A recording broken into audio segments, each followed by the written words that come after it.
Hello, मैं हूँ शालिनी हुबलीकर और मेरे चैनल में आप सबका बहुत बहुत स्वागत है।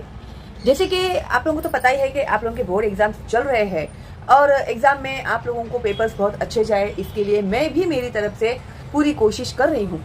पिछली वीडियो में जब आप लोग का इंग्लिश का क्वेश्चन पेपर था तो मैंने क्वेश्चन समझकर किस तरह से आंसर्स लिखने चाहिए ये जो वीडियो अपलोड किया था, तो मुझे बहुत सारे बच्चों के मैसेज आए हैं कि उस वीडियो से हमें बहुत फायदा हुआ है मैम, और हम लोग को समझ में आया तुरंत ही देखते ही क्वेश्चन पेपर कि हमें इसमें क्या सॉल्व करना है। ओके, तो अभी आपका अगला पेपर है हिंदी का, तो मैंने सोचा चलो भाई हिंदी के लिए भी मैं आपको बता देती हूँ कि किस तरह से आप लोग क्वेश्चन पेपर को समझोगे, बोर्ड एग्जाम के रूल्स एंड रेगुलेशंस क्या है, आपकी क्या गलती आप लोगों के मार्क्स काट देगी, ये सब मैं बहुत ही डिटेल में एक्सप्लेन करने वाली हूँ। तो प्लीज एंड तक ये वीडियो आप लोग जरूर देखिएगा।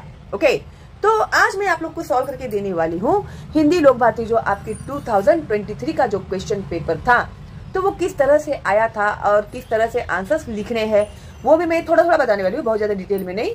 उपयोजित लेखन जो होता है उसे मैं थोड़ा डिटेल में बताने वाली हूँ, क्योंकि वही सबसे ज्यादा मार्क्स गेनिंग है आप लोगों के लिए। वैसे तो आप लोगों के जो एग्जाम में पैराग्राफ्स वगैरह आते हैं तो वो कौन से पैराग्राफ्स आएंगे उसके लिए हमें कोई आइडिया नहीं है। हाँ, लेकिन आपको प्रैक्टिस करने के लिए मैं क्वेश्चन पेपर्स अपलोड कर देती हूँ, अगर आप इंटरेस्टेड है उसे सॉल्व करना चाहते हैं तो कीजिएगा। ओके, जितने आप लोग लिखने की प्रैक्टिस करोगे उतना आपको अच्छा होगा। तो आप लोगों के पेपर का टाइमिंग होगा 3 घंटे और कुल अंक होंगे 80। सूचनाओं के अनुसार गद्य पद्य पूरक पठन तथा भाषा अध्ययन व्याकरण की आकलन कृतियों में आवश्यकता के अनुसार आकृतियों में ही उत्तर लिखना है। सभी आकृतियों के लिए पेन का ही प्रयोग करें। 3, रचना विभाग में पूछे गए प्रश्नों के उत्तर लिखने के लिए आकृतियों की आवश्यकता नहीं है। 4, शुद्ध स्पष्ट एवं सुवाच्य लेखन अपेक्षित है। ठीक है, अभी ये इन लोगों ने यहाँ पर दिए हुए नियम है। इसके अलावा भी कुछ नियम है जो मैं आपको बता देती हूँ। आप लोगों को एग्जाम में या तो ब्लैक कलर का ही इंक यूज करना है पेन में, या फिर ब्लू कलर का ही इंक यूज करना है। उसके अलावा दूसरे कोई भी कलर का इंक आप लोगों को अलाउड नहीं है। ओके, फिर आप लोगों का अगर इनके समझो पेन चेंज हो जाता है तो जो बोर्ड आपके एग्जाम में क्लास में जो भी सुपरवाइजर होगा उसका आपको सिग्नेचर लेना पड़ेगा, क्योंकि आपका इंक चेंज हो गया है। नहीं तो क्या होगा, कॉपी केस करके वो लोग पेपर चेक नहीं करते हैं। ठीक है, तो आप लोगों को आपके जो सुपरवाइजर है उनकी वहां पर साइन ले लेनी है। क्यों? क्योंकि आपने इंक चेंज किया है। ठीक है, अभी बहुत से बच्चों को समझ में नहीं आता आकृतियां क्या होती है। तो आकृतियां बोले तो अभी देखो ये पैराग्राफ आप लोगों को दिया है, गोवा का है शायद है क्या,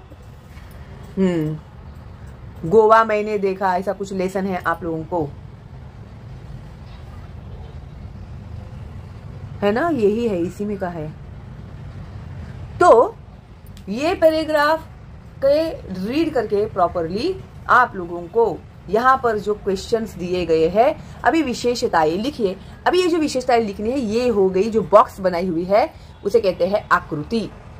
ठीक है, तो बहुत से बच्चे क्या करते हैं, डायरेक्ट आंसर लिख देते हैं और ये वाले बॉक्स नहीं निकालते, जिसकी वजह से उन लोगों के मार्क्स काट दिए जाते हैं। आप लोग का आंसर अगर सही भी होगा तो भी आप लोगों को वो लोग मार्क्स नहीं देंगे। और एक मैंने देखा है कि बच्चे लोगों को आकृति निकालने के लिए कहते हैं तो वो लोग लिखते किस तरह से है। अभी ये देखो आकृति इन लोगों ने कैसी दी है, अंजुना बीच, और ये 2 बॉक्स दिए हैं। ठीक है, तो इसमें से पैराग्राफ में से आंसर ढूंढ के आपको लिखने हैं। तो आप लिखोगे, देखो अगर कोई कंफ्यूजन हो रही है ना आपको, तो आप लोग एक काम करो, लिखने के लिए आंसर इस तरह से, सॉरी अच्छे से निकालना तुम लोग भाई, ये तो मैं भी रफली बता रही हूँ तुम लोग को, इस तरह से बॉक्स निकालने हैं और बीच के लाइन में लिखना है। कुछ बच्चे क्या करते हैं, इधर लिखते हैं, ये जो बॉक्स निकाला है ना इसी लाइन के ऊपर लिखते हैं, तो ये गलत है अगर आप लोग ऐसा करते हैं तो। ठीक है, तो यहां पर लिखना है आपको आंसर। ठीक है, तो यहां पर लिखो अंजुना बीच, अंजुना बीच, फिर इस तरह से एरो और यहाँ पे आंसर। तो इस तरह से आकृति निकालकर आपको आंसर्स लिखना है, और ये आकृति पेंसिल से नहीं पेन से ही निकालनी है। समझे आप लोग? तो ऐसे ही लिखना है आपको, यही रूल है। ठीक है। तो देखो यहाँ पर क्या दिया है, नीले पानी वाला पथरीला, है ना। तो आंसर में आप लोगों का यहाँ पर वही आएगा, नीले पानी वाला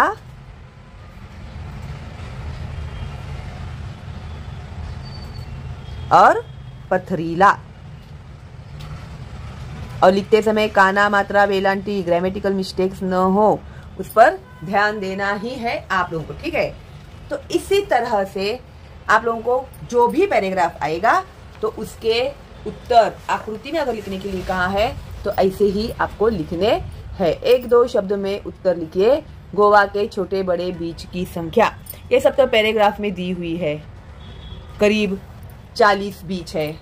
तो ऐसे ही लिख के आगे आंसर्स लिखने हैं, ठीक है। और ये जो सारे लेसन है ना, मैंने एक्सप्लेन किए हुए हैं विथ क्वेश्चन एंड आंसर्स। इसमें के सारे क्वेश्चन एंड आंसर्स भी मैंने एक्सप्लेन कर दिए हैं। तुम लोग का ये सिलेबस पूरा कंप्लीट हो गया है और मेरे सिलेबस में से बहुत से बच्चों ने हिंदी और मराठी में टॉप किया हुआ है, ठीक है। अगर आप भी टॉपर बनना चाहते हैं तो अभी सब्सक्राइब कीजिए, बेल का आइकन टैप कीजिए, अभी भी वक्त है। जो लेसन समझ में नहीं आया है आप लोगों को तो फटाफट एक नजर मार लो आप मेरे चैनल में जाके, ठीक है। प्ले लिस्ट में आपको सारे वीडियोस मिलेंगे, निबंध, पत्र, कथा, कहानी, एवरीथिंग आपको उसमें मिलेगा, ओके। तो अभी देखो यहाँ पर जो दिया है, निम्नलिखित शब्दों के विलोम शब्दों का मतलब होता है ऑपोजिट वर्ड्स। विलोम का मतलब नहीं समझा ना, तो यहाँ पर जो क्रॉस है ना, तो समझ जाना कि ऑपोजिट वर्ड देना है क्या नहीं। सिनोनिम्स होता है तो हम लोग इक्वल टू करते हैं, ऑपोजिट होता है तो हम लोग इनटू करते हैं, तो समझ जाना। विलोम विलोम लिखा है, समझ में नहीं आया, ये चिन्ह देखो, हाँ ऑपोजिट वर्ड्स लिखना है, ठीक है। अभी निम्नलिखित शब्दों के विलोम शब्द पद्यांश से ढूंढ कर लिखे का मतलब होता है कि ये जो पैराग्राफ दिया हुआ है इस पैराग्राफ में से ही ढूंढकर आप लोगों को यहाँ पर लिखना है। जैसे भी बदसूरत, अभी बदसूरत के ऑपोजिट क्या आता है, बदसूरत के ऑपोजिट आता है खूबसूरत। देखो यहाँ पे तो हम लोग लिखेंगे खूबसूरत।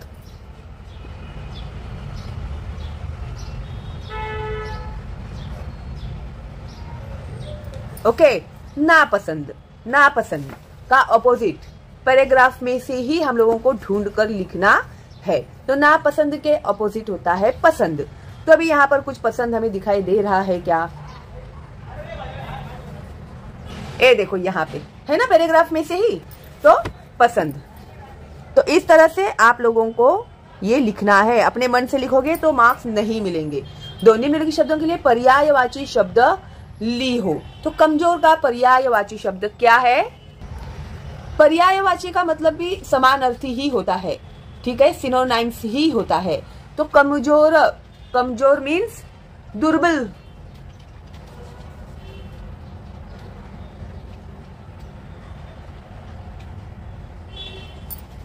या फिर शक्तिहीन,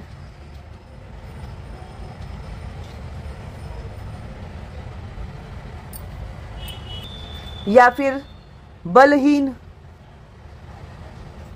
जिसमें ताकत ही नहीं है, ठीक है। आनंद, हर्ष, खुशी, ठीक है। फिर 4 अपने द्वारा किए हुए पर्यटन का एक अनुभव 25 से 30 शब्दों में लिखिए। अभी ये क्या है, ये है स्वमत, ठीक है। कभी आप कहीं पर घूमने गए थे तो आपको आपका एक्सपीरियंस उन्होंने वहां पर लिखने के लिए कहा है, ठीक है। तो कैसे लिखेंगे आप लोग आपका एक्सपीरियंस, तो एक एग्जाम्पल मैं आप लोग को दिखाऊंगी, ठीक है, ताकि आप लोग को लिखते समय इजी पड़े। गत वर्ष मैं अपने पिताजी के साथ रेलगाड़ी से आबू पर्वत की यात्रा पर गया था। आबू रोड स्टेशन से माउंट आबू जाने के लिए हम सब में सवार हुए, बस में सवार हुए। यहाँ जाने की सड़क सर्पाकार है, सर्पाकार मीन्स ऐसे, ओके, नागमोड़ी बोलते हैं उसको मराठी में। एक और ऊंची ऊंची चट्टाने, एक और ऊंची ऊंची चट्टाने, दूसरी ओर गहरी खाइयां थी। घाट होते हैं ना, वो घाट, घाट में अगर आप कहीं गए रहेंगे तो एक जगह पे बड़े बड़े माउंटेन्स और एक जगह पे बहुत ही ऐसा गहराई दिखाई देती है हम लोगों को। जैसे हम लोग टर्न करते हैं वैसे एक जगह पे माउंटेन, एक जगह पे गहराई। माउंट आबू में प्रसिद्ध देलवाड़ा मंदिर में उकेरी कलाकृतियां देखकर मैं दंग रह गया। देवरानी जेठानी झरोखों की नक्काशी अनोखी थी। वहां हमने टॉल रॉक और पोलो ग्राउंड देखा। हम वहां से वशिष्ठाश्रम गए, फिर अचलगढ़ पर मंदिर में दर्शन किया और भर्तृहरि गुफा में प्रवेश किया। यहाँ हमने सनसेट पॉइंट से सूर्यास्त का मनोरम दृश्य देखा। नखी तालाब में हमने नौका विहार का आनंद लिया। माउंट आबू की कला, वहाँ के सौंदर्य आदि की मधुर यादें आज भी मन में ताजा है। यह हमारा यादगार पर्यटन था। तो ये एक एग्जाम्पल था। आप कभी गए होंगे अपनी फैमिली के साथ में कहीं घूमने के लिए, तो उसके ऊपर आप लोग लिख सकते हैं, ठीक है। लेकिन जिस भी जगह का आप नाम लिखोगे ना, तो वहाँ का जो फेमस चीजें हैं ना, वो आपको पता होनी चाहिए। अगर आप दिल्ली गए हैं तो हम आगरा गए, वहाँ पे ताजमहल देखा, फिर कुतुब मीनार देखा, ऐसे कुछ फेमस नाम है, वो आपको याद रखनी होगी उस जगह के लिए, ठीक है। अभी यहाँ पर प्रश्न पहला आ, इसमें आप लोगों को एक पैराग्राफ दिया गया है। अभी इस पैराग्राफ में नीचे आप लोगों को उत्तर लिखने के लिए इन लोगों ने इस तरह से दिया है। देखो, आकृति में दिए गए शब्दों का सूचना के अनुसार वर्गीकरण कीजिए। तो इस तरह से आप लोगों को आकृति निकालनी है और इसमें आंसर्स लिखने हैं, ठीक है। जैसे संपत्ति के मुख्य साधन क्या है, यहाँ पर पैराग्राफ में देखो, संपत्ति के मुख्य साधन 2 है, सृष्टि के द्रव्य और मनुष्य का शरीर श्रम, और मनुष्य की प्राथमिक आवश्यकता अन्न वस्त्र, ठीक है। तो इस तरह से ये आंसर्स आपको यहाँ पर लिखने होंगे। लेकिन अभी क्या है, जो आपको पैराग्राफ आएगा तो वो हिसाब से आप लोगों को जवाब वहां पर लिखने होंगे, ठीक है। उत्तर लिखिए। गद्यांश में उल्लेखित ख्याल गलत होने के कारण। अभी ये जो लेसन है ना, मैंने एक्सप्लेन किया है, आप लोग प्लीज जाइए देखिए, तो आपको समझ में आएगा, वरना ये आपको कुछ भी समझ में नहीं आएगा। सूचना के अनुसार कृति पूर्ण कीजिए। गद्यांश में प्रयुक्त शब्द युग्म लिखिए। तो शब्द युग्म मैंने ऑलरेडी सिखाया ग्रामर में आप लोग को। तो देखो यहाँ पर है गुजर बसर, माप तौल, सोना चांदी, ये सब क्या है, शब्द युग्म वाले वाक्य है। अभी मैं एक नजर आपको ये आंसर्स दिखाई देती हूँ। गद्यांश में उल्लेखित ख्याल का मतलब होता है रुपया, नोट या सोना चांदी का सिक्का ही संपत्ति है। और ख्याल गलत होने का कारण क्या है, ये सब तो संपत्ति के माप तौल के साधन मात्र है, ठीक है। फिर उसके बाद गुजर बसर, सुख सुविधा, सोना चांदी, ये सब मैंने आप लोगों को दिखाया है, ठीक है। अभी पीछे जो है यहाँ पर वचन परिवर्तन करके वाक्य फिर से लिखिए।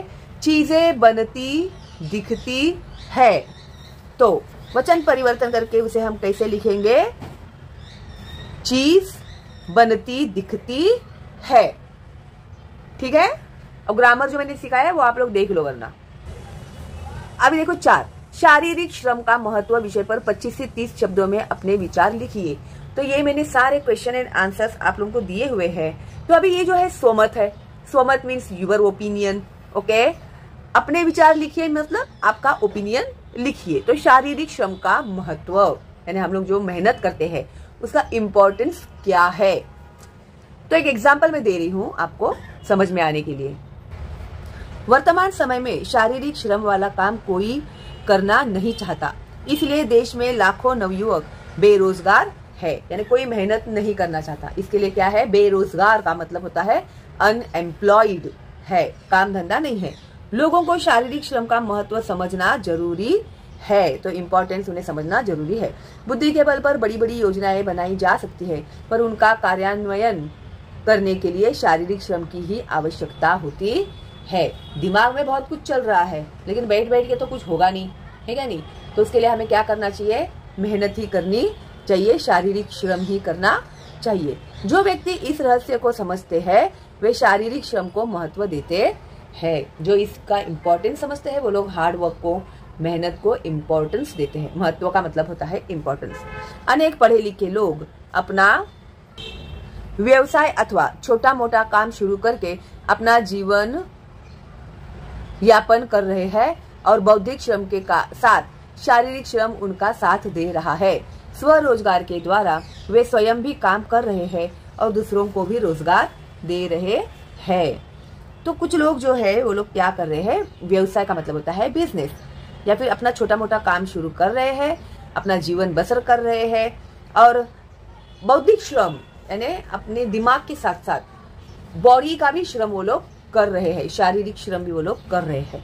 और सिर्फ वो लोग ही नहीं खा रहे हैं कमाकर, उनके इधर काम करने वाले लोगों को भी वो लोग रोजगार दे रहे हैं और उनका भी वो पेट पाल रहे हैं। तो इस तरह से एक आइडिया आपको आ गया है शारीरिक श्रम के बारे में। तो आप इसमें अपने विचार लिख सकते हैं, ठीक है। ऐसा कोई जरूरी नहीं कि आप लोग यही लिखोगे।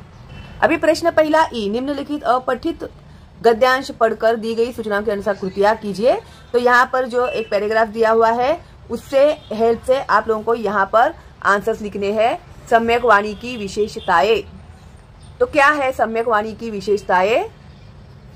फिर वाणी मनुष्य को प्राप्त वरदान, इस विषय पर 25 से 30 शब्दों में अपने विचार लिखिए। अगर ये मेरा एक्सप्लेनेशन देखा रहेगा आप लोगों ने तो आपको समझ में आ गया होगा ये सवाल। वाणी का मतलब होता है हमारी जो बोल है वो, ठीक है। तो ये दोनों के मैं आंसर आप लोग को बताती हूँ, लेकिन ये जो आपका स्वमत है ना, इसमें आपके खुद के विचार आप लोग को यहाँ पर लिखने हैं।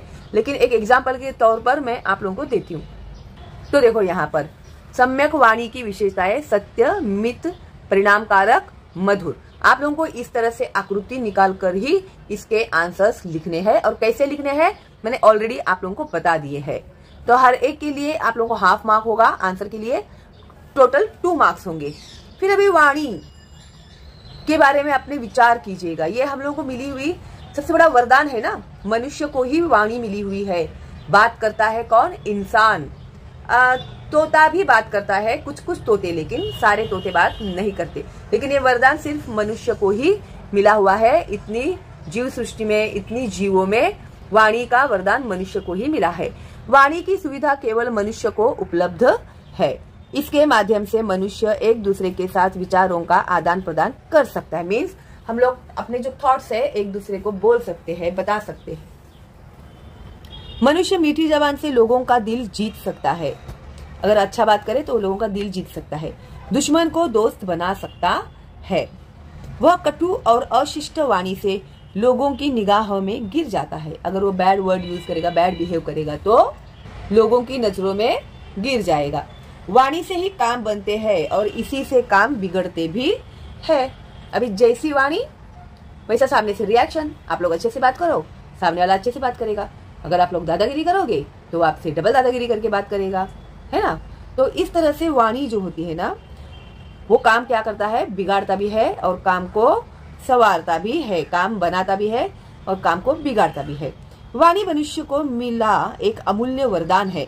ईश्वर द्वारा दिए गए इस वरदान का हमें समझदारी से उपयोग करना चाहिए। तो ये भी आप लोग का आंसर है 2 मार्क का, ठीक है।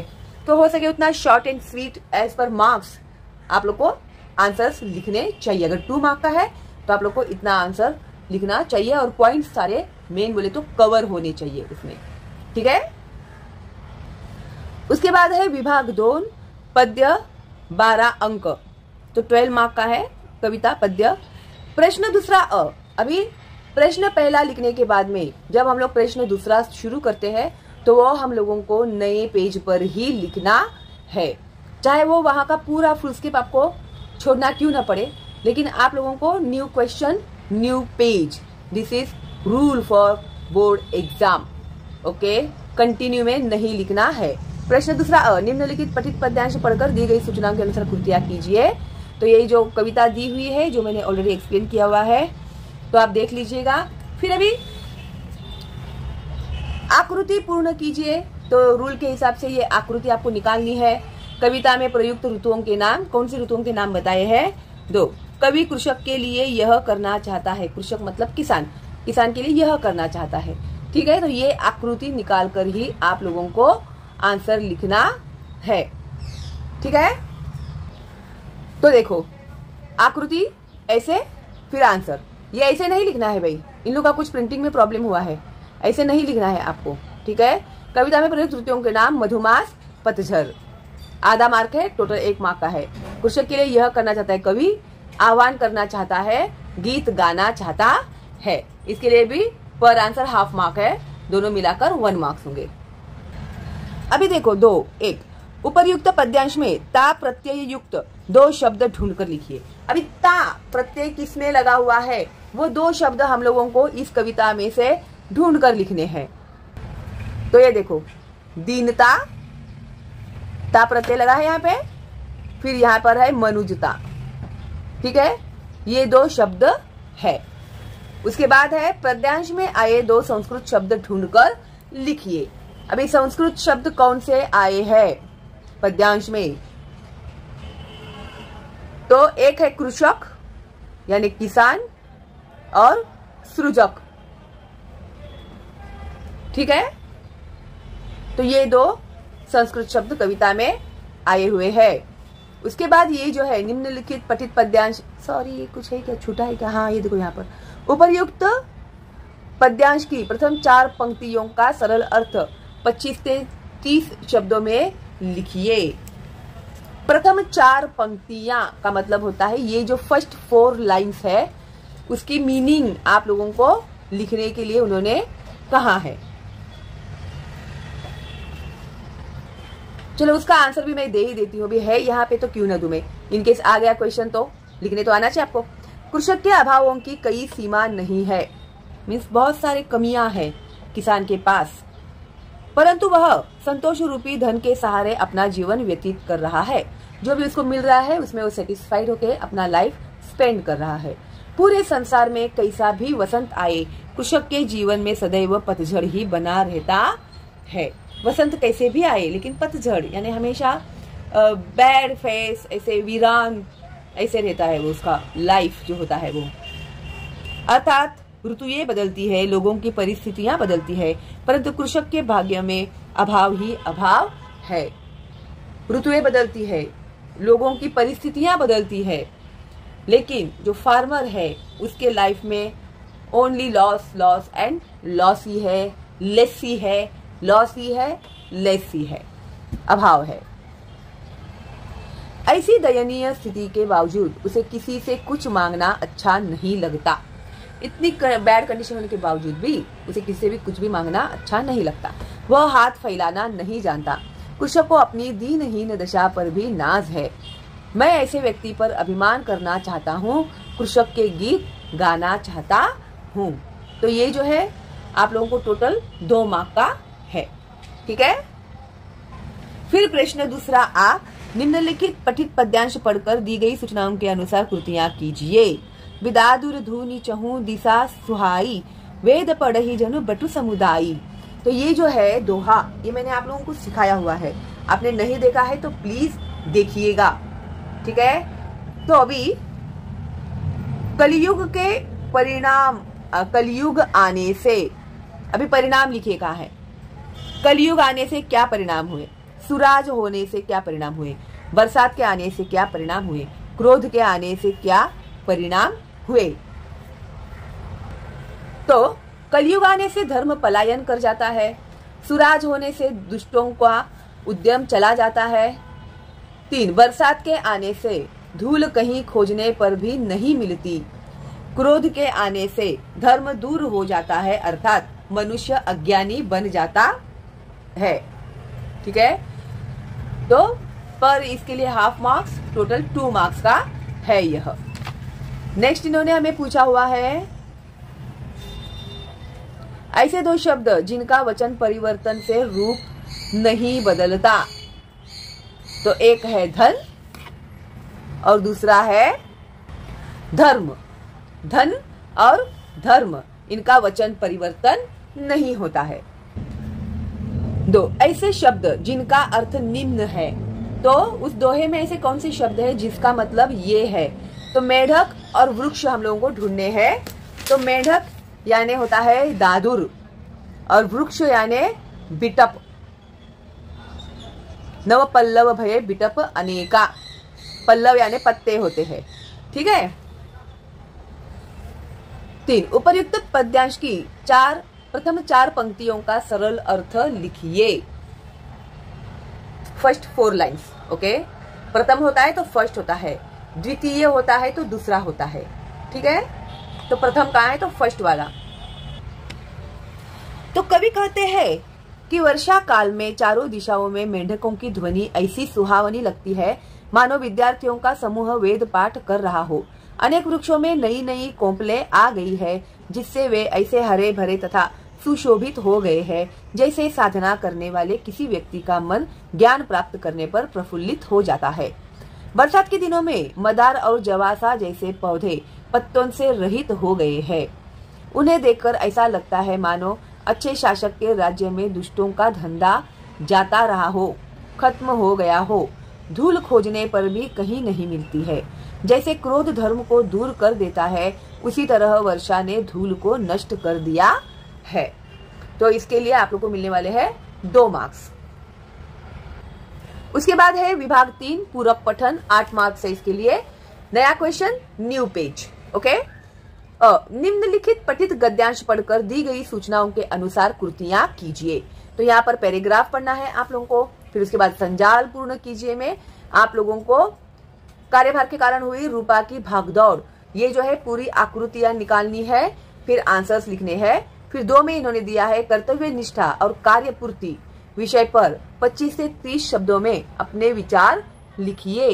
तो आप लोगों को ये जो है कभी कभी क्वेश्चन पेपर्स में ही कभी कभी आंसर्स मिल जाते हैं कुछ पैराग्राफ्स में। अगर आपको लिखने में कोई डिफिकल्टी हो रही है तो आप लोग वो देख सकते हैं और उसका हेल्प लेके आप लोग लिख सकते हैं आंसर्स। ठीक है, तो अभी मैं इसके आंसर्स आपको बता देती हूँ। तो कार्यभार के कारण हुई रूपा की भागदौड़, कभी इस कोठे में जाना, कभी उस कोठे में जाना, कभी कड़ाह के पास आना, कभी भंडार में जाना। 1 मार्क का है वो आंसर। ठीक है, फिर उसके बाद कर्तव्य निष्ठा के बारे में आप लोग कैसे लिखेंगे।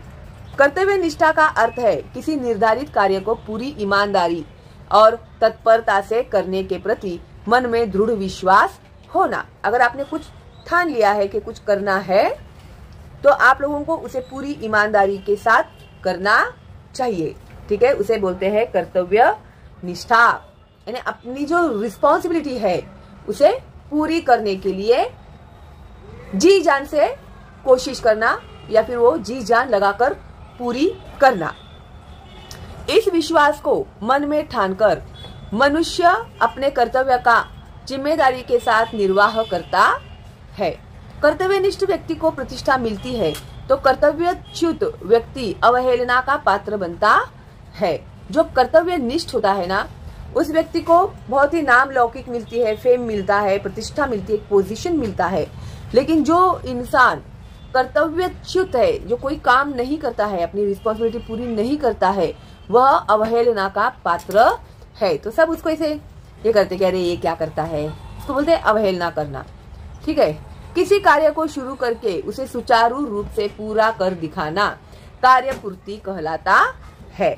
जो व्यक्ति शुरू किए गए अपने कार्य को सच्ची लगन और निष्ठा के साथ सफलतापूर्वक पूरा कर दिखाते हैं, वे व्यक्ति कार्यपूर्ति की परीक्षा में सफल माने जाते हैं। ऐसे व्यक्तियों के कार्य से दूसरे लोगों को प्रेरणा मिलती है। तो ऐसे बहुत से एग्जाम्पल्स हम लोगों ने देखे हैं कि जिन लोगों ने अपने कर्तव्य को पूरा करने के लिए अपनी जान की कुर्बानी तक दे दी है। तो ऐसे लोगों से भी दूसरे जो लोग होते हैं उन्हें प्रेरणा मिलती है ना। जैसे हमारा देश जब गुलाम था तो उसे आजाद करने के लिए कितने लोगों ने मेहनत की थी, है ना। इसके लिए आज हम लोग आजादी की सांस ले रहे हैं अपने देश में। ठीक है, तो ये एक आप लोग को एग्जाम्पल के तौर पर ये दिया है। इससे अच्छा अगर आप लोग कुछ लिख सकते हैं तो आप लोग जरूर लिखिएगा। इसके लिए आपको मिलने वाले हैं पूरे 2 मार्क्स। उसके बाद है प्रश्न 3A, निम्नलिखित पठित पद्यांश पढ़कर दी गई सूचना के अनुसार कृतियां कीजिए। तो यहाँ पर ये जो पद्यांश है, मन की पीड़ा छाई बन बादल बरसी आंखें, ये मैंने एक्सप्लेन किया है, तो आप लोग इसका एक्सप्लेनेशन नहीं देखा है आपने तो प्लीज देख लीजिएगा। फिर उसके बाद है उत्तर लिखे, मौन बनी छिपे हुए बरसी हुई फिर सुना। फिर 2 में मन के जीते जीत है, ये एग्जाम में मोस्टली आता है भाई, मन के हारे हार। तो इस विषय पर 25 से 30 शब्दों में अपने विचार लिखिए। तो अभी ये दोनों आंसर्स मैं आपको देती हूँ। तो यहाँ देखो, मौन बनी रेल की पटरियां, छिपे हुए सितारे, बरसी हुई आंखें, सुना आकाश। तो एक आंसर के लिए हाफ मार्क है, टोटल आपको 2 मार्क्स मिलेंगे इसमें। ठीक है, अभी मन के हारे, मन के जीते जीत है। ठीक है, तो मन के जीते जीत है का मतलब होता है मन ही मनुष्य को बड़े बड़े कठिन कार्य करने के लिए उकसाता है और वही कभी कभी उसे हताशा के अंधकार में धकेल देता है। ठीक है, मन में बहुत विचार आते हैं, कुछ अच्छा कराते हैं और कुछ क्या करते हैं, निराश कर देते हैं, डिप्रेस कर देते हैं। ऐसा मन की दृढ़ता और मन की कमजोरी के कारण होता है। तो आपका मन कैसा है उसके ऊपर ये डिपेंड करता है, आप कितने स्ट्रांग हो मन से कि भाई मैं ये करके ही दिखाऊंगा। अगर आपने मन में कोई बात ठान ली तो आप करके ही दिखाते हैं। ठीक है, और आपको कमजोर भी कौन बनाता है, आपको कमजोर भी आपका मन ही बनाता है। ठीक है, अभी जैसे आप ऑडियंस में बैठे हैं और सडनली आप ऐसा सोच रहे हैं कि अरे काश मैं भी उस लड़की के जैसा भाषण दे पाता या फिर मैं इस लड़की के जैसा स्पीच दे पाती, और सडनली आपको उन लोगों ने स्टेज पर बुला लिया और आपको बोला कि अभी ये दो स्पीच, तो आपका मन क्या हो गया, कमजोर हो गया। तो वो मन का काम आप कैसे लेते हो, उसको कमजोर बनाकर आपको रखना है या उसको शक्तिशाली बनाना है, ये आपके ही हाथ में है। तो कमजोरी का मतलब हो गया नेगेटिविटी, शक्तिशाली का मतलब हो गया उसको स्ट्रांग बनाना। तो अगर आपको ऐसे खड़ा भी कर दिया ना अचानक से स्टेज पे, तो बहुत ज्यादा नहीं, उतने प्रिपेयर के हिसाब से नहीं, हाँ लेकिन 2-4 लाइन तो आप बोल ही सकते हैं उसमें। तो क्या करना है, आपको अपने मन को स्ट्रांग बनाना है। तो आपका मन ही आपको कमजोर भी बनाता है, आपका मन ही आपको स्ट्रांग बनाता है। तो हमारा मन है ना वो, तो हमारे कंट्रोल में उसे रहना चाहिए। वो जैसे बोलेगा वैसे हम थोड़ी मानेंगे, हम जैसा बोलेंगे उसको वो मानना होगा। इसलिए कभी कभी पर्याप्त शारीरिक और आर्थिक बल न होने के बावजूद मन की दृढ़ता के बल पर सामान्य व्यक्ति अपने से प्रबल व्यक्ति पर जीत हासिल करते हुए पाए जाते हैं। अभी देखो तुम लोगों ने जैसे सुधा चंद्रन जो थी, उसका पैर कट गया था, फिर उसको डांस करने को नहीं आता था, तो फिर उसको वो आर्टिफिशियल पैर लगाया। वो बहुत सारे पिक्चर में उसने काम भी किया हुआ है, आप लोग पहचानते हैं उसको। मालामाल वीकली में जो ठकुराइन हुई थी वो है। तो सुधा चंद्रन, उसका एक पैर उसका नकली है, उसका पैर काटा हुआ है।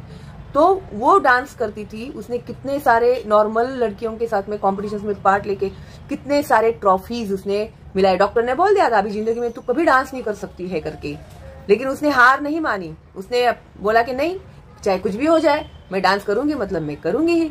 फिर उसने वो डांस करना शुरू किया। फिर देखो अभी भी वो बहुत बड़ी डांसर है। उसका एक पैर नहीं है, वो आर्टिफिशियल पैर के साथ ही वो नॉर्मल लोगों से भी बहुत अच्छा डांस कर लेती है। ठीक है, तो ये क्या थी, मन की दृढ़ता थी कि चाहे कुछ भी हो जाए।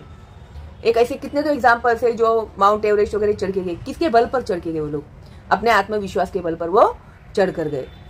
ठीक है, तो इस तरह से कभी कभी पर्याप्त शारीरिक मीन्स फिजिकली और आर्थिक मीन्स इकोनॉमिकली बल न होने के बावजूद मन की दृढ़ता के बल पर सामान्य व्यक्ति अपने से प्रबल व्यक्ति पर जीत हासिल करते हुए पाए जाते हैं और मानसिक कमजोरी वाले प्रबल व्यक्ति को पराजय का मुंह देखना पड़ता है। तो इसके लिए क्या है, वो विल पावर अपनी स्ट्रांग होनी चाहिए। तो अपने सामने कोई भी नहीं टिक सकता। इसलिए सदा अपने मन पर नियंत्रण रखकर उसे सशक्त बनाए रखना चाहिए ताकि मनोबल ऊंचा रहे और कठिन से कठिन काम करने से में कोई झिझक न हो। इसके लिए हमेशा क्या करना चाहिए, हमें हमारे मन को कैसे ट्रेन करना चाहिए, उसे हमें स्ट्रांगली ट्रेन करना है। उसको इतना तैयार करना है कि डिफिकल्ट से डिफिकल्ट काम भी वो बहुत ही आसानी से कर सके, वो बिल्कुल भी झिझके ना, हेजिटेट ना हो। ठीक है, इसलिए तो कहा गया है मन के जीते जीत है। ठीक है, तो ये सब कौन कराता है हम लोगों से, मन। तो मन को ही हम लोगों को जीतना है। अगर मन को हम लोग जीतेंगे तो हम लोगों को दुनिया में कोई भी हरा नहीं सकता। ठीक है, तो हम लोग है ना जीरो से पूरा हम लोग स्टार्ट करके सब कुछ हासिल कर सकते हैं अपने लाइफ में। ठीक है, तो ये मैंने ज्यादा डिटेल में एक्सप्लेन किया ताकि आप लोगों को इसका जो डेप्थ है ना वो समझ में आए कि मन के जीते जीत है। अगर एक क्वेश्चन सवाल आ गया आपको तो आपको लिखना आना चाहिए। तो ये है 2 मार्क का।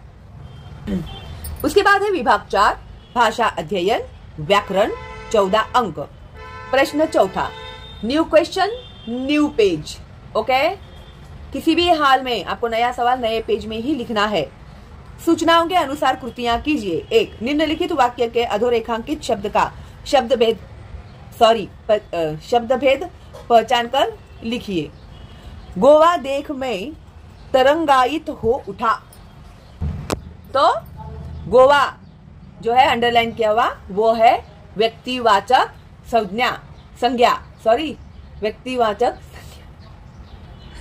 व्यक्तिवाचक संज्ञा। ठीक है, मराठी में उसको संज्ञा कहते हैं, तो मैंने गलती से संज्ञा कहा था, इसके लिए मैंने सॉरी बोला था आपको। ठीक है, तो आप लोग सोचोगे बीच बीच में सॉरी क्यों ले रही है टीचर करके। ठीक है, तो दो निम्नलिखित अव्ययों में से किसी एक अव्यय का अर्थपूर्ण वाक्य में प्रयोग कीजिए। अभी देखो, और है, मैं और मेरी माँ बाजार गए, आ गया। और मैं और मेरी माँ बाजार गए, मैं और मेरा दोस्त पढ़ाई कर रहे थे, आ गया। फिर बहुत, गाना गाना मुझे बहुत पसंद है, खाना खाना मुझे बहुत पसंद है, ज्ञान देना मुझे बहुत पसंद है, पढ़ना मुझे बहुत पसंद है। कितने तो आप लोग लिख सकते हैं अपने मन से, है क्या नहीं। तो अर्थपूर्ण वाक्य में प्रयोग कीजिए। उसके बाद है कृति पूर्ण कीजिए। शब्द संधि विच्छेद, संधि भेद अथवा ये सदैव दिया है और ये संतोष दिया हुआ है यहाँ पर। ठीक है, तो ये तुम लोगों को मैंने ग्रामर में सिखाया है ऑलरेडी, मैं आंसर तो दे ही रही हूं आप लोग को। तो ये देखो, संतोष सम अधिक तोष, व्यंजन संधि, सदैव सदा अधिक एव स्वर संधि। 4 निम्नलिखित वाक्यों में से किसी एक वाक्य की सहायक क्रिया पहचान कर उसका मूल रूप लिखिए। इधर बच्चे रेत का घर बनाने लगे। 1 फिर भी धूप तीखी ही होती जाती। तो सहायक क्रिया पहचान कर उसका मूल रूप हमें लिखना है। तो ये जो है लगे, लगे का आएगा लगना, जाती जाना।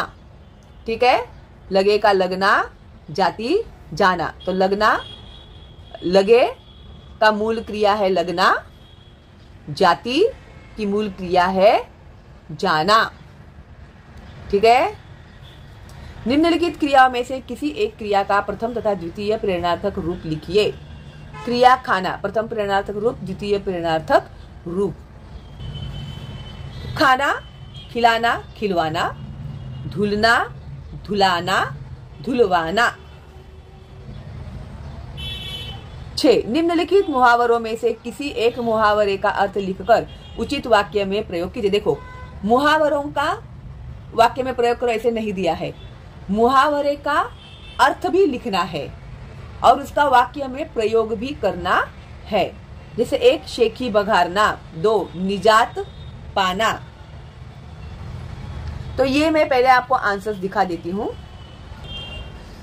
ये देखो, यहां पर लगे, लगना, जाती जाना, फिर खाना, खिलाना, खिलवाना, धुलना, धुलाना, धुलवाना।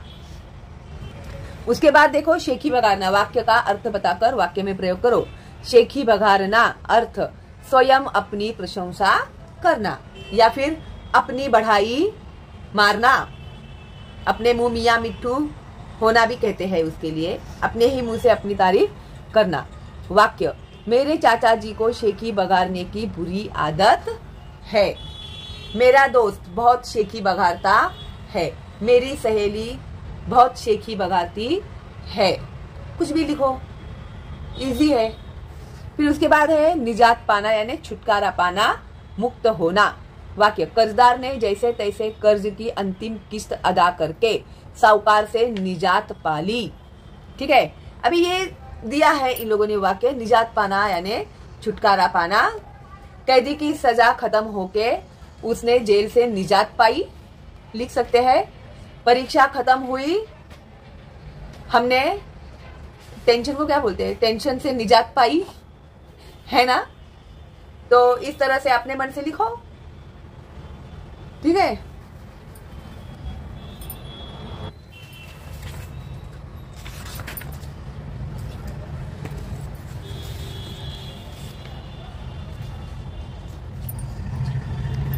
ये अधोरेखांकित वाक्यांश के लिए कोष्टक में दिए मुहावरों में से उचित मुहावरे का चयन करके वाक्य फिर से लिखिए।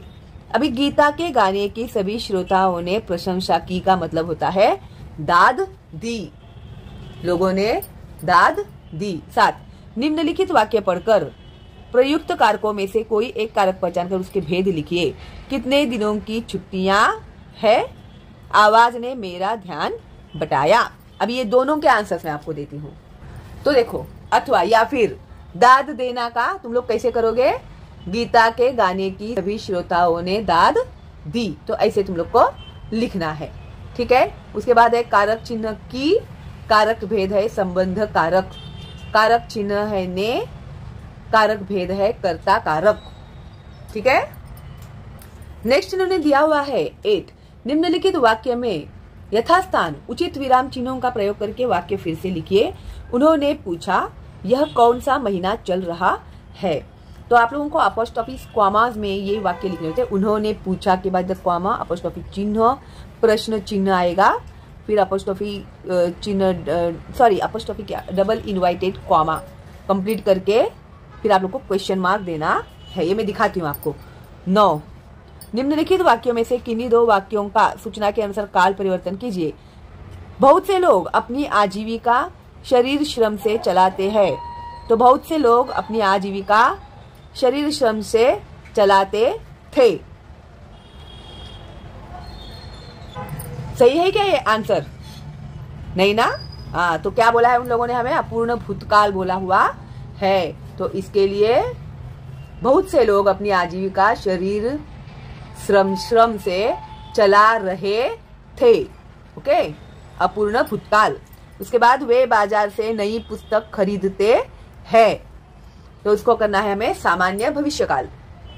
तो वे बाजार से नई पुस्तक खरीदेंगे, तो वो हो गया सामान्य भविष्यकाल। 3 आप इतनी देर से नाप तौल करते हैं। तो ये वाक्य हमें करना है पूर्ण वर्तमान काल में। तो आपने इतनी देर से नापतौल की है, तो ये हो गया पूर्ण वर्तमान काल। 10 एक निम्नलिखित वाक्य का रचना के आधार पर भेद पहचान कर लिखिए। आश्रम किसी एक धर्म से चिपका नहीं होगा। तो ये कौन सा वाक्य है? तो ये है सरल वाक्य।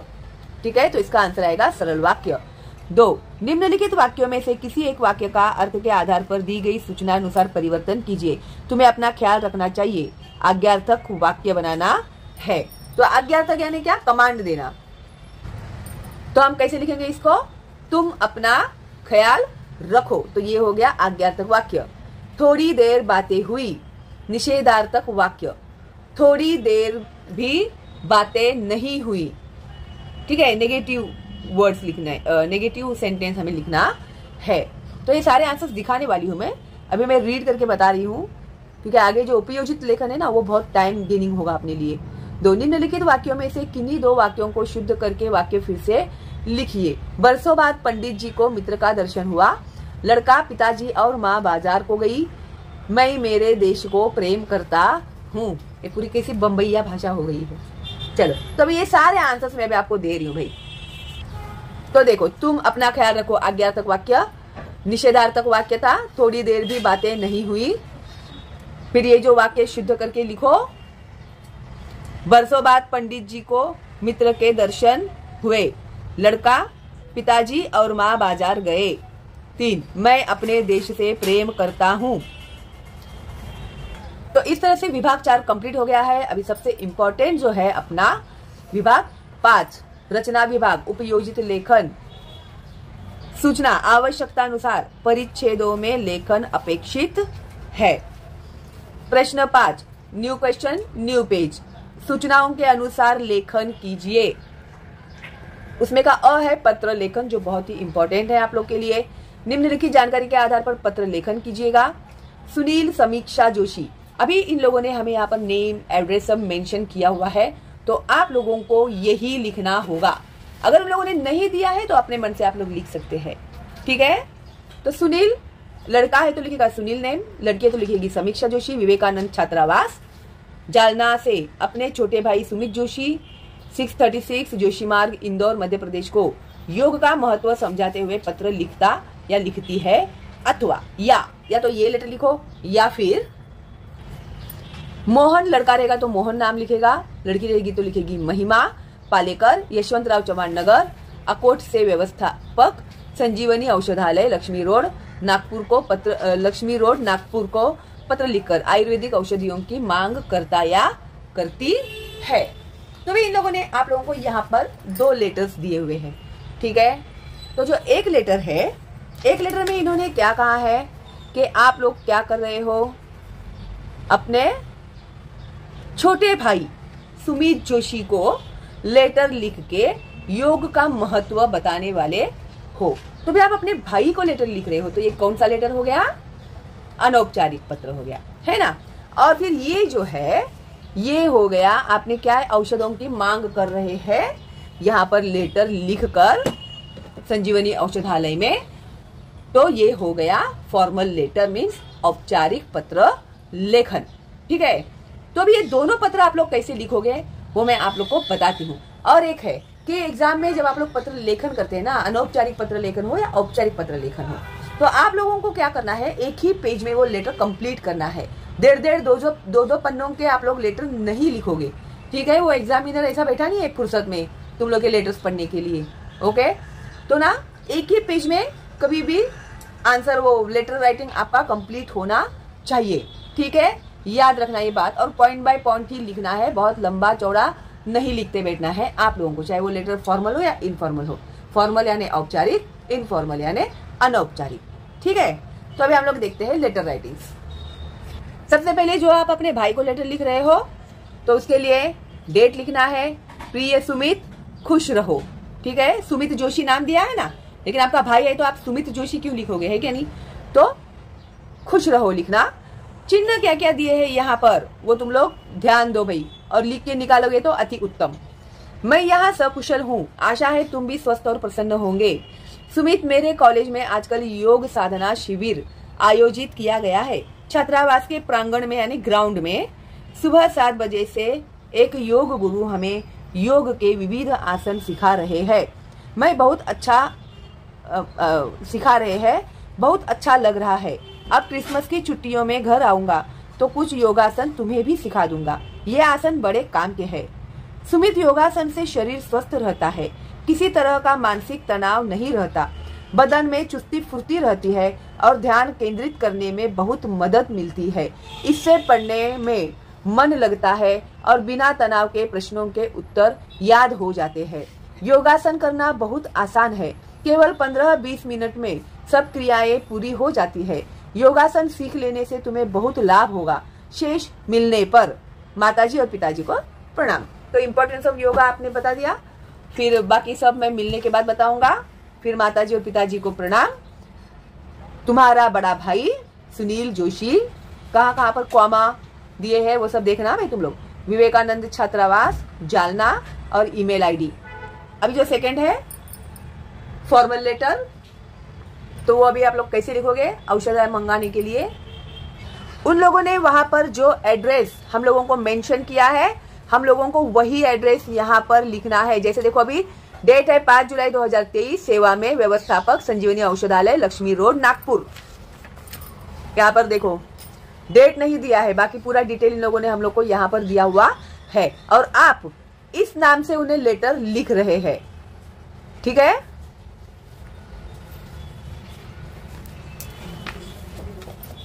और फॉर्मल लेटर में हम लोगों को सब्जेक्ट लिखना कंपलसरी है। तो विषय आयुर्वेदिक औषधियां मंगाने के लिए पत्र, और विषय लिखते समय आपको यहाँ से एक लाइन छोड़ना है। विषय लिखने के बाद भी आपको एक लाइन छोड़ना है। विषय शॉर्ट में ही लिखना है, बहुत लंबा चौड़ा नहीं लिखना है। ये जो मैं बातें बता रही हूँ ना आप लोग को बहुत इंपॉर्टेंट है आपके लेटर राइटिंग के लिए, तो जरा प्लीज केयरफुली ध्यान से इन सब बातों को याद रखना है आपको। महोदय, मैं अकोट निवासी महिमा पालेकर हूँ। मुझे कुछ आयुर्वेदिक औषधियों की आवश्यकता है जो हमारे यहाँ उपलब्ध नहीं है। कृपया आप निम्नलिखित औषधियाँ शीघ्र भेजकर अनुग्रहित करें। तो जो दवाइयाँ हैं मुझे अर्जेंट में चाहिए, तो आप प्लीज मुझे जल्दी से जल्दी यानी शीघ्र अति शीघ्र को शॉर्ट फॉर्म में शीघ्राति शीघ्र भेजकर अनुग्रहित करें। ठीक है, कुछ पड़ रहा है पल्ले के जा रहा है बम्पर। एक गिलो या घनवटी, अभी ये सब इतना इसमें नहीं लिखेंगे तो भी चलेगा।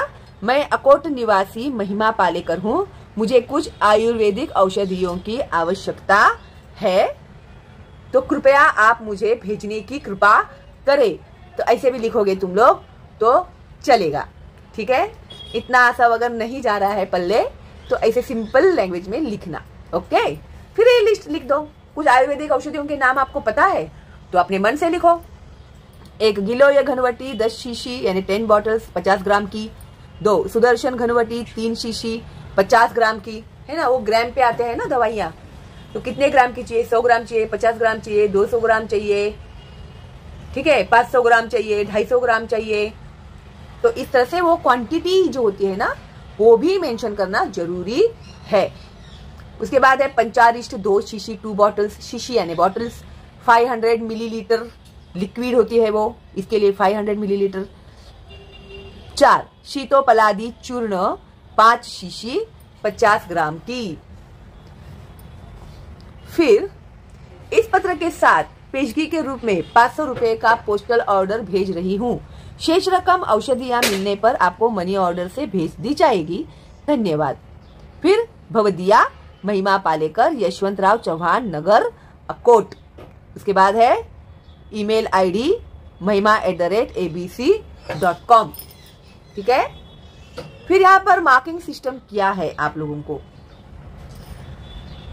दिनांक डेट के लिए, संबोधन प्राप्तकर्ता तथा ओहदा के लिए तथा ईमेल आईडी के लिए 1 मार्क, विषय संदर्भ और अभिवादन के लिए 1 मार्क, विषय विवेचन जो डिटेल लिखा है उसके लिए 2 मार्क्स है, एंड प्रेषक के हस्ताक्षर, स्वनिर्देश, नाम, पता, ईमेल आईडी प्रेषक का, इसके लिए 1 मार्क है इसके लिए।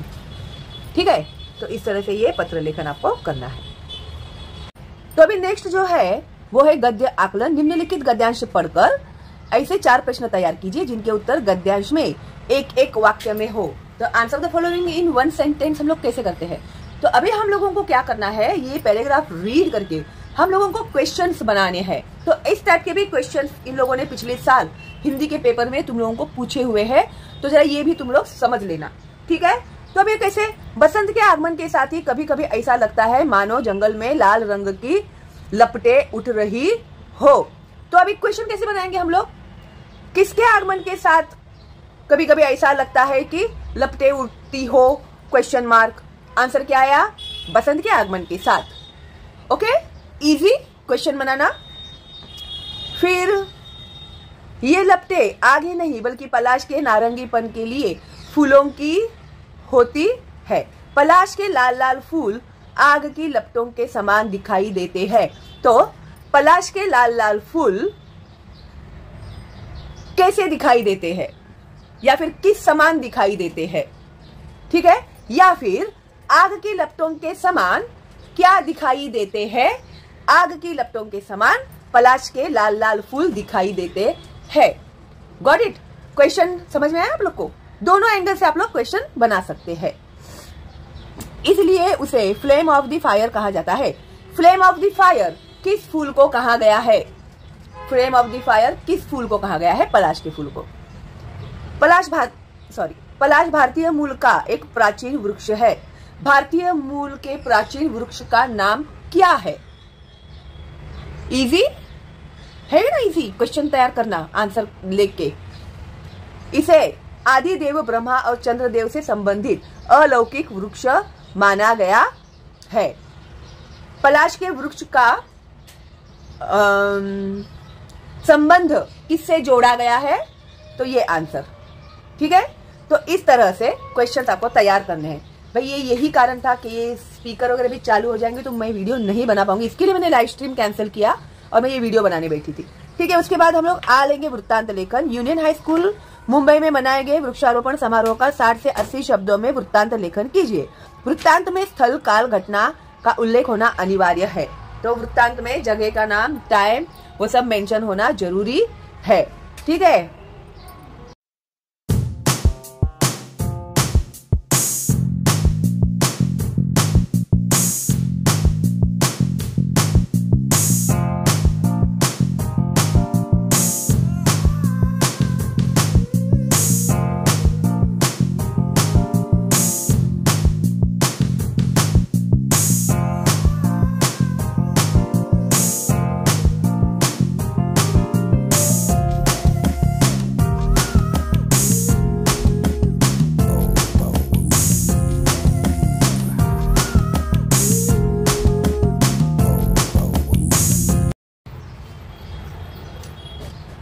तो विज्ञापन लेखन में तुम लोगों को जो भी विज्ञापन आता है तो उसके लिए तुम लोगों को ये बॉक्स बनाना कंपलसरी है। अगर तुम लोग ये बॉक्स नहीं बनाओगे और बिना इसे बनाए अगर तुम लोगों ने विज्ञापन लिख दिया तो तुम लोगों को उसके मार्क्स नहीं मिलेंगे, और वो भी तुम लोग को पेन से ही बनाना है, पेन से ही लिखना है अंदर, ठीक है। फिर अभिनय सीखने का सुनहरा अवसर, फिर उसके बाद में आप भी अभिनय सीखिए और कलाकार बनिए। अभिनय कला सिखाने के लिए आयोजन किया गया है नाट्याभिनय शिविर, ठीक है। फिर इसको हाईलाइट करना है तुम लोगों को थोड़ा, जैसे अभी इन लोगों को बाउंड्रीज वगैरह देके तुम लोगों को अपने तरीके से करना है।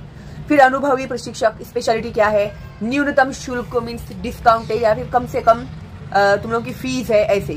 कालावधि टाइमिंग 15 अप्रैल से 5 मई, समय 9 बजे से 11 बजे, ये सब मेंशन करना जरूरी है। अभी तुम लोग के पास कोई भी एडवर्टाइजमेंट का पेपर अगर डाल के जाता है तो उसमें सारे डिटेल्स दिए हुए रहते हैं ना। और ज्यादा डिटेल जानकारी के लिए हम लोग को इस नंबर पे संपर्क करें।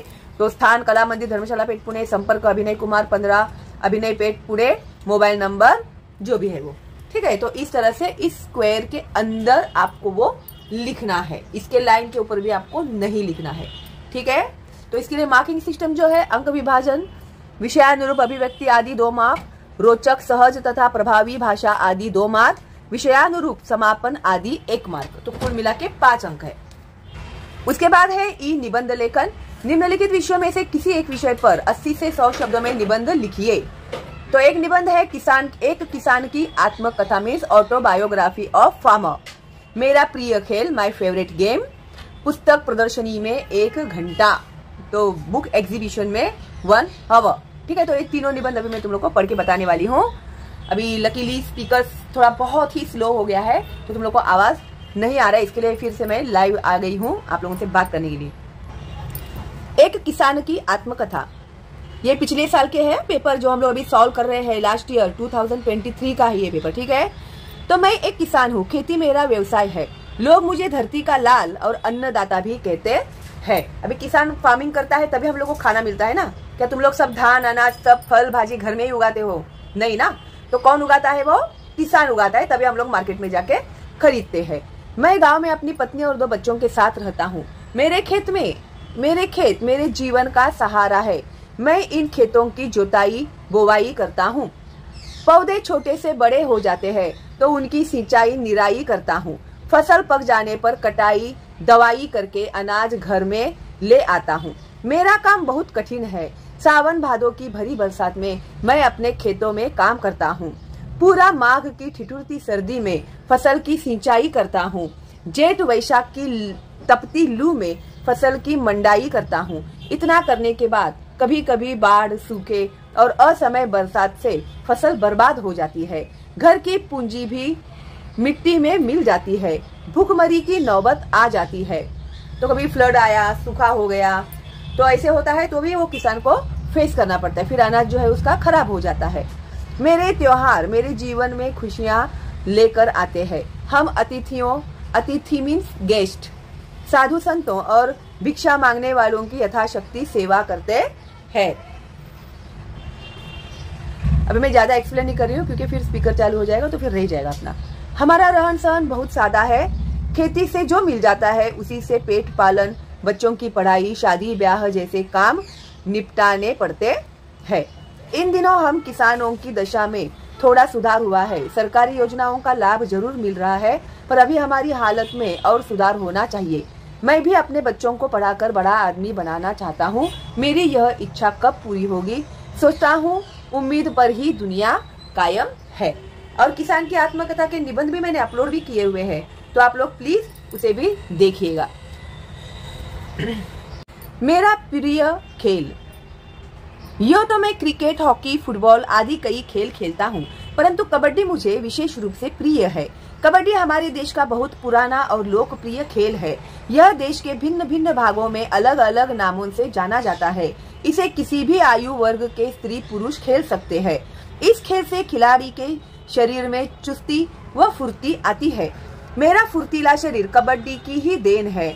यह एक आसान, सस्ता, सुविधाप्रद और स्वास्थ्यवर्धक खेल है। आसान मीन्स इजी है, सस्ता मीन्स इसमें कोई पैसे ही नहीं लगते हैं, सुविधाप्रद मीन्स बहुत ही कहीं पे भी खेल सकते हैं इसको। ऐसे पढ़िए, अभी क्रिकेट के लिए मैदान ही चाहिए ऐसा कुछ है नहीं इसमें। और स्वास्थ्यवर्धक, हेल्थ के लिए भी अच्छा है, हेल्थ बढ़ाने वाला खेल है। कबड्डी के लिए 12.5 मीटर लंबे तथा 10 मीटर चौड़े आयताकार मैदान की आवश्यकता होती है। इस खेल में 12-12 खिलाड़ियों के 2 दल होते हैं। 2 दल मीन्स टीम होते हैं। इनमें से दोनों दलों के 7-7 खिलाड़ी मैदान में खेलते हैं और 5-5 खिलाड़ी सुरक्षित रखे जाते हैं। एक दल का खिलाड़ी कबड्डी कबड्डी बोलता हुआ दूसरे पाले में जाता है। बिना सांस लिए वह दूसरे दल के जितने खिलाड़ियों को छूकर बीच ही विभाजक रेखा छू लेता है। अभी ये तुम लोग देखोगे ना, अगर नहीं देखा है तो देखोगे तो समझ में आएगा तुम लोगों को ये खेल क्या है। वे सभी खिलाड़ी आउट हो जाते हैं। दूसरे दल के उतने खिलाड़ी जीवित माने जाते हैं। यदि दूसरे दल के खिलाड़ी उसे पकड़ ले और विभाजक रेखा छूने से पहले उसकी सांस टूट जाए तो वह आउट माना जाता है। ये जो कबड्डी कबड्डी जो होता है ना, एक जो अंदर गया लाइन के, एक ही सांस में उसको कबड्डी कबड्डी बोलना है। अगर उसने सांस छोड़ दी या सांस ली तो वो आउट हो गया एक, या फिर अगर उसको उन लोगों ने पकड़ लिया और उसको सांस छोड़नी पड़ी तो वो आउट हो गया। अगर वो जो अंदर गया हुआ खिलाड़ी ने किसी को भी छूकर वो आ गया भाग के, तो जिसे उसने छुआ है वो लोग आउट हो गए। ऐसा है वो गेम। कबड्डी के खेल से खिलाड़ी का शारीरिक और मानसिक विकास होता है। इससे आक्रमण व बचाव दोनों की कुशलता प्राप्त होती है। पुस्तक प्रदर्शनी में 1 घंटा। पुस्तकें हमारी सबसे अच्छी मित्र होती है। व्यक्ति आते हैं और चले जाते हैं, परंतु उनके श्रेष्ठ विचार, ज्ञान, संस्कृति, सभ्यता, मानवीय मूल्य पुस्तकों के रूप में जीवित रहते हैं। प्रत्येक वर्ष अगस्त में नासिक के शिवाजी नगर में पुस्तक मेले का आयोजन किया जाता है। इस मेले में नासिक और आसपास के शहरों से अनेक पुस्तक विक्रेता और प्रकाशक भाग लेते हैं। पुस्तक मेले पुस्तक प्रेमियों के लिए वरदान है। यहाँ एक ही स्थान पर विविध प्रकार की पुस्तकें उपलब्ध होती है। हर पाठक अपनी रुचि के अनुसार पुस्तक प्राप्त कर सकता है। इस बार मैं भी इस मेले में गया। सभी स्टॉलों पर पुस्तकें बहुत आकर्षक ढंग से सजी हुई थी। हिंदी, अंग्रेजी, मराठी, गुजराती अनेक भाषाओं की पुस्तकें वहाँ उपलब्ध थी। सभी स्तर और रुचि के लोगों के लिए वहाँ यथेष्ट सामग्री थी। इतिहास, भूगोल, ज्ञान, विज्ञान, साहित्य, धर्म, भाषा, यात्रा, जीवन वृत्त, कहानी, उपन्यास, बाल साहित्य, सौंदर्य एवं सजावट आदि सभी विषयों की पुस्तकें वहाँ उपलब्ध थी। बड़े बच्चे सभी पुस्तकें खरीदने में व्यस्त थे। कुछ लोग समूह में खड़े होकर पुस्तकों पर चर्चा कर रहे थे। मेरे पास काफी समय था, अतः मैं देर तक पुस्तकों को देखता और पसंद करता रहा। मैंने अपने और छोटे भाई के लिए मुंशी प्रेमचंद के कहानी संग्रह मानसरोवर के 8 भाग खरीद लिए। इसके अलावा हिंदी का एक बृहत शब्दकोश खरीदा और बड़े प्रसन्न मन से घर लौटा।